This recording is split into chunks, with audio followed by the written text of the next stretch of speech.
Time traveller செய்திகள். முதலில் தலைப்புச் செய்திகள். நல்லாட்சி காலத்தில் என்னை சிறையில் அடைத்ததில் பிரதான பங்கு வகித்தவர் ரணில் பிள்ளையான். இலங்கையில் இருக்கின்ற 2 வங்கிகளுக்கு அபராதம் மத்திய வங்கி அறிவிப்பு. தன்னை விட்டால் நாட்டை யாராலும் காப்பாற்ற முடியாது. மிரட்டல் தொனியில் ஜனாதிபதி உரை. எழுந்துள்ள குற்றச்சாட்டு.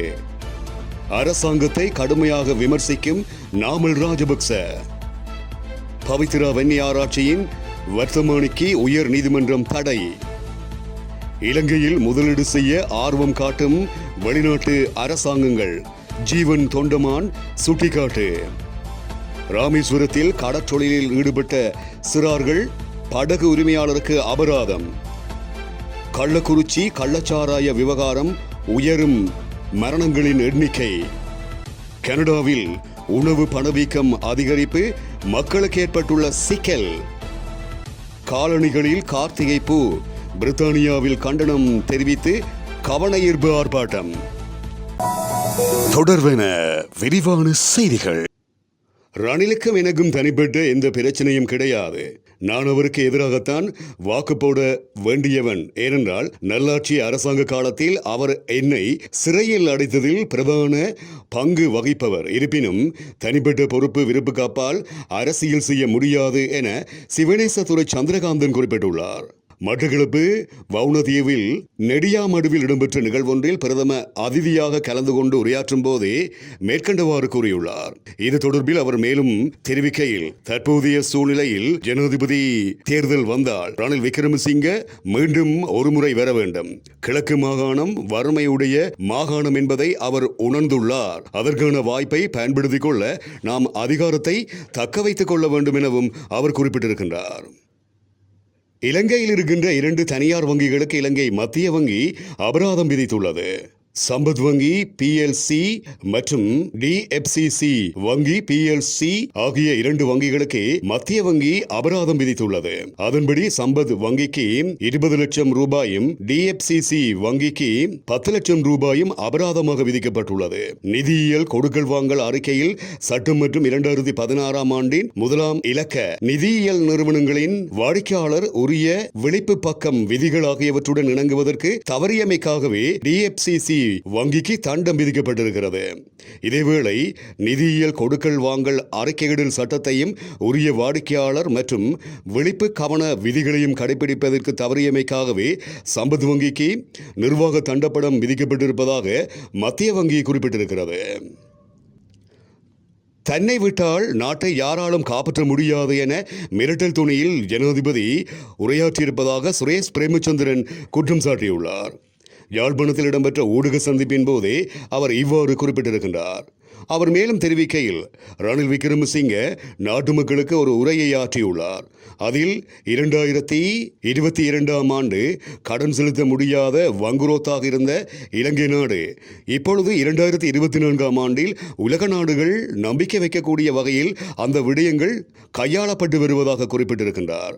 அது மாத்திரமின்றி 1977ஆம் ஆண்டுக்கு பிறகு இப்பொழுதுதான் முதன்முறையாக அரசாங்கம் உபரி நிதியை உருவாக்கியிருப்பதாகவும் 5500 மில்லியன் அமெரிக்க டாலர்கள் இப்போது வெளிநாட்டு நாணயமாக இருப்பதாகவும் அவர் குறிப்பிட்டிருக்கின்றார் எனவும் அவர் தெரிவித்திருக்கின்றார்.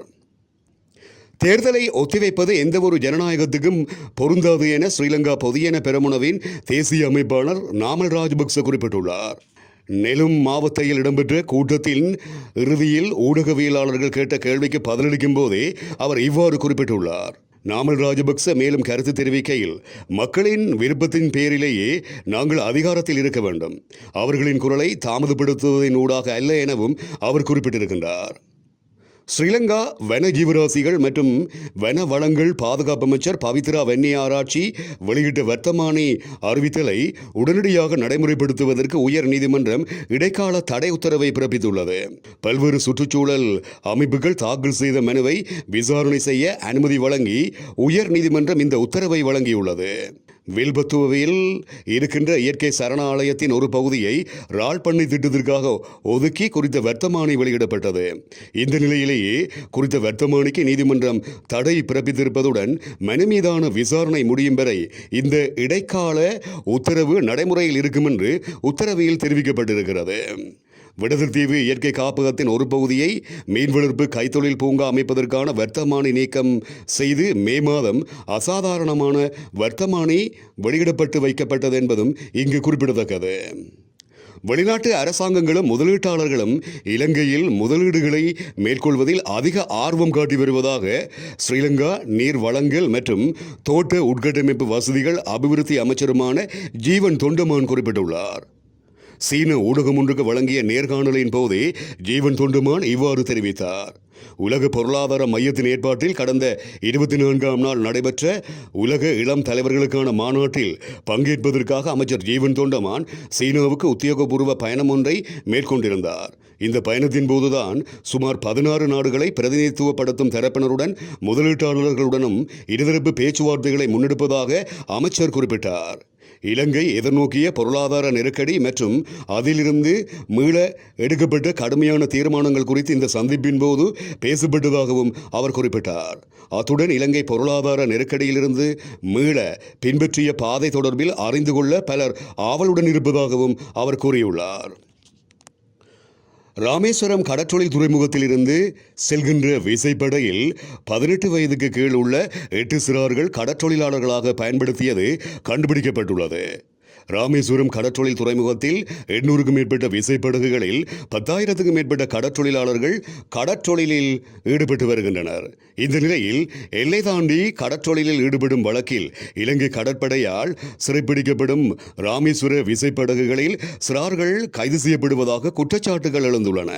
இதன் அடிப்படையில் ராமநாதபுரம் மாவட்டம் ஆட்சியர் விஷ்ணு சந்திரனின் உத்தரவின் பேரில் ராமேஸ்வரம் கடற்றொழில் துறைமுகத்திலிருந்து கடற்றொழிலுக்கு செல்லும் கடற்றொழில் படகுகளில் சிறார்கள் கடற்றொழிலில் பயன்படுத்தப்படுகின்றார்களா என்பது குறித்து மாவட்ட குழந்தைகள் நல அலுவலர், தொழிலாளர் நல வாரியம் மற்றும் மீன்வளத்துறை அதிகாரிகள் கூட்டாக திடீர் சோதனை நடத்தியுள்ளனர்.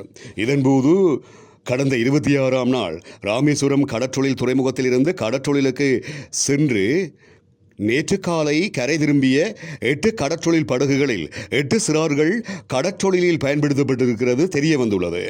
இதனையடுத்து 8 சிறார்களை மீட்ட தொழிலாளர் அமுலாக்க பிரிவு உதவி ஆணையர் மலர்விழி தலைமையில் அதிகாரிகள் சிறார்கள் கடற்றொழிலுக்கு வரக்கூடாது, பள்ளிக்கு செல்லுமாறு அறிவுரை வழங்கியதுடன் சிறார்களை கடற்றொழிலில் பயன்படுத்திய விசைப்படகின் உரிமையாளருக்கு தலா 20,000 ரூபாய் அபராதம் விதிக்கப்பட்டுள்ளது.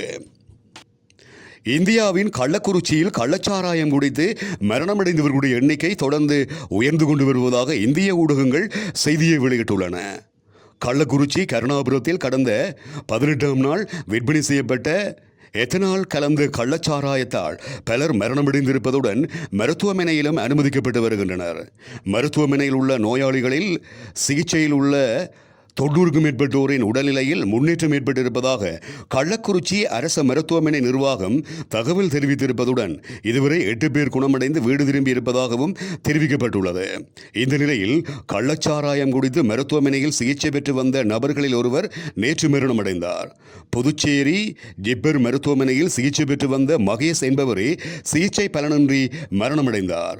இதனால் கள்ளச்சாராயம் குடித்து மரணமடைந்தோர் எண்ணிக்கை 64ஆக உயர்வடைந்திருக்கின்றமை இங்கு குறிப்பிடத்தக்கது. தமிழ் மக்களின் தேசிய மலராக கருதப்படும் கார்த்திகை பூவினை காலணிகளில் இட்டமைக்கு கண்டனம் தெரிவிக்கும் வகையில் பிரித்தானியாவில் ஆர்ப்பாட்டம் ஒன்று முன்னெடுக்கப்பட்டுள்ளது. குறித்த ஆர்ப்பாட்டமானது பிரித்தானியா வாழ் இலங்கை தமிழ் மக்கள் மற்றும் தமிழர்களுக்கான சுதந்திர வேட்கை அமைப்பினால் முன்னெடுக்கப்பட்டுள்ளது.